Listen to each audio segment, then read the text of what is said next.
आज हम एक महाकाव्य के उस अनदेखे पन्ने को पलटेंगे जहां एक नायक पूरी तरह से टूट जाता है। ये कहानी है उस दिव्य ज्ञान की जिसने घोर निराशा को असीम शक्ति में बदल दिया। तो चलिए इस असाधारण सफर को साथ मिलकर समझते हैं। और यही सवाल आप देखिए इस पूरी कहानी के दिल में है कि जब एक हीरो, एक आदर्श पुरुष भी जब पूरी तरह से बिखर जाता है तो वो फिर से खड़े होने की ताकत कहां से लाता है। यही सवाल हमें सीधा शिव गीता के मर्म तक ले जाता है। तो ये कहानी शुरू होती है महाकाव्य रामायण के उस मोड़ से जहां हम नायक राम को एक ऐसे रूप में देखते हैं जैसा पहले कभी किसी ने नहीं देखा। यहाँ मर्यादा पुरुषोत्तम राम एक बहुत गहरे संकट में हैं, अपनी सारी शक्ति, अपनी सारी उम्मीद खो चुके हैं। और इस सब की वजह सीता का अपहरण। रावण उन्हें हर ले गया है और राम वो शोक और दुख के एक गहरे समुद्र में डूब गए हैं। और ये कोई मामूली दुख नहीं है, ये एक ऐसी पीड़ा है जिसने उन्हें अंदर तक पूरी तरह से तोड़कर रख दिया है। ये शब्द उनकी निराशा की गहराई को दिखाते हैं। सोचिए, उनका दर्द इतना ज्यादा है कि वो अपने प्राण तक त्याग देना चाहते हैं।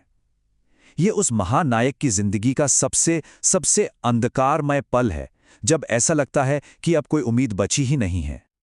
और ठीक इसी पल जब सब कुछ खत्म होता हुआ नजर आता है, तब एक मार्गदर्शक आते हैं, महान ऋषि अगस्त्य। वो राम से मिलने आते हैं, जो उन्हें आगे का एक नया रास्ता दिखाने वाले हैं। अब देखिए, अगस्त्य ऋषि राम को कोई झूठी तसल्ली नहीं देते, वो उन्हें ज्ञान देते हैं, एक ऐसा दार्शनिक समाधान जो सीधा उनके दुख की जड़ पे चोट करता है। तो यहाँ अगस्त्य ऋषि पूरी बात को शरीर और भावनाओं से हटाकर आत्मा के मूल विचार पर ले आते हैं।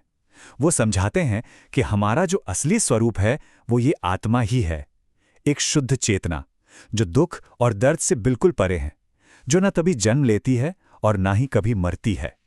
इस तुलना से देखिए, बात बिल्कुल साफ हो जाती है। एक तरफ है हमारा शरीर जो कुछ समय के लिए है, जो दर्द महसूस करता है और जो एक दिन नष्ट हो जाएगा, और दूसरी तरफ है आत्मा जो हमेशा रहती है, कभी नहीं बदलती और जिसे कोई नष्ट नहीं कर सकता। अगस्त्य ऋषि राम को यही याद दिला रहे हैं कि उनका असली स्वरूप ये आत्मा है, ये दर्द सहने वाला शरीर नहीं। लेकिन राम का जवाब बहुत ही असल और दिल को छू लेने वाला है। वो कहते हैं, हे मुनि, मैं यह सब समझता हूं, मुझे पता है कि ना मेरा शरीर दुखी है, ना ही आत्मा, फिर भी सीता से बिछड़ने की आग मुझे जला रही है।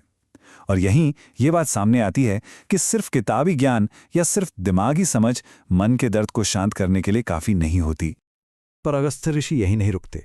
वो जानते हैं कि राम को सिर्फ ज्ञान नहीं चाहिए, उन्हें इस ज्ञान को एक अनुभव में, एक शक्ति में बदलने के लिए एक प्रैक्टिकल रास्ता चाहिए। और वो रास्ता है पाशुपत व्रत। ये एक पवित्र अनुष्ठान है, एक व्रत जिसे परम शक्ति भगवान शिव का आवाहन करने और उनका आशीर्वाद पाने के लिए बनाया गया है। असल में ये ज्ञान को एक्शन में बदलने का एक तरीका है। तो आखिर ये व्रत है क्या? देखिए, ये सिर्फ एक पूजा नहीं है, बल्कि एक बहुत ही कठिन आध्यात्मिक अनुशासन है। इसमें क्या क्या शामिल है? पंच महाभूतों का ध्यान करके मन को साफ करना, उपवास रखकर शरीर को शुद्ध करना, हवन करना यानी पवित्र अग्नि में आहुति देना, वैराग्य के निशान के तौर पर भस्म लगाना और लगातार भगवान शिव के 1000 नामों का जाप करना। ये एक ऐसा रास्ता है जो पूरा का पूरा समर्पण मांगता है। और राम पूरी निष्ठा के साथ इस रास्ते पर चल पड़ते हैं, और उनकी इस भक्ति का जो नतीजा निकलता है वो उनकी सोच से भी कहीं ज्यादा बड़ा है। अब कहानी अपने सबसे अहम मोड़ पर पहुंच रही है। जरा सोचिए, 4 महीने की लगातार गहरी साधना, और फिर एक अलौकिक आवाज गूंजती है, इतनी जोरदार, इतनी शक्तिशाली, जैसे ब्रह्मांडीय सागर का मंथन हो रहा हो। ये दैवीय शक्ति के दखल का पहला संकेत था। और तब राम अपनी आंखें खोलते हैं और एक रोशनी देखते हैं। पर यह कोई आम रोशनी नहीं है, ये करोड़ों चंद्रमाओं जैसी ठंडी, शांत करने वाली रोशनी है। ये भगवान शिव के प्रकट होने की बस शुरुआत है। और ये दिव्य दर्शन और भी शानदार होता जाता है। उनकी चमक करोड़ों सूर्यों से भी ज्यादा तेज है। उन्होंने बाघ की खाल पहनी हुई है और उनके गले में पवित्र जनेऊ की जगह एक सर्प है। ये एक ऐसा नज़ारा है जो किसी को भी हैरान कर दे, जो इस दुनिया का लगता ही नहीं। और आखिर में पूरा स्वरूप सामने आता है, 10 भुजाओं और 3 आंखों वाले भगवान शिव, और उनके साथ हैं दिव्य माँ पार्वती, जो पूर्णिमा के चांद की तरह सुंदर हैं। राम की तपस्या सफल हो गई है, उन्हें परमात्मा के सीधे दर्शन हो गए हैं। तो इस दिव्य दर्शन के बाद राम को मिला क्या? उन्हें मिला एक दोहरा वरदान, एक ऐसा वरदान जो उनकी अंदर की और बाहर की दोनों मुश्किलों का हल था। ये दोहरा तोहफा कमाल का था। एक तरफ शिव ने उन्हें वो परम आध्यात्मिक ज्ञान दिया जिससे उनके मन का सारा दुख, सारी बेचैनी शांत हो गई, और दूसरी तरफ उन्होंने राम को दिया पाशुपाता अस्त्र, एक ऐसा दिव्य अस्त्र जो उनकी बाहरी लड़ाई जीतने के लिए था।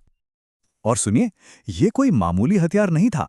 पाशुपतास्त्र इतना ज्यादा शक्तिशाली है कि उसे हल्के में इस्तेमाल किया ही नहीं जा सकता। शिव खुद राम को चेतावनी देते हैं कि इसे कभी भी साधारण लड़ाई में मत चलाना, क्योंकि इसमें पूरे ब्रह्मांड को तबाह करने की ताकत है।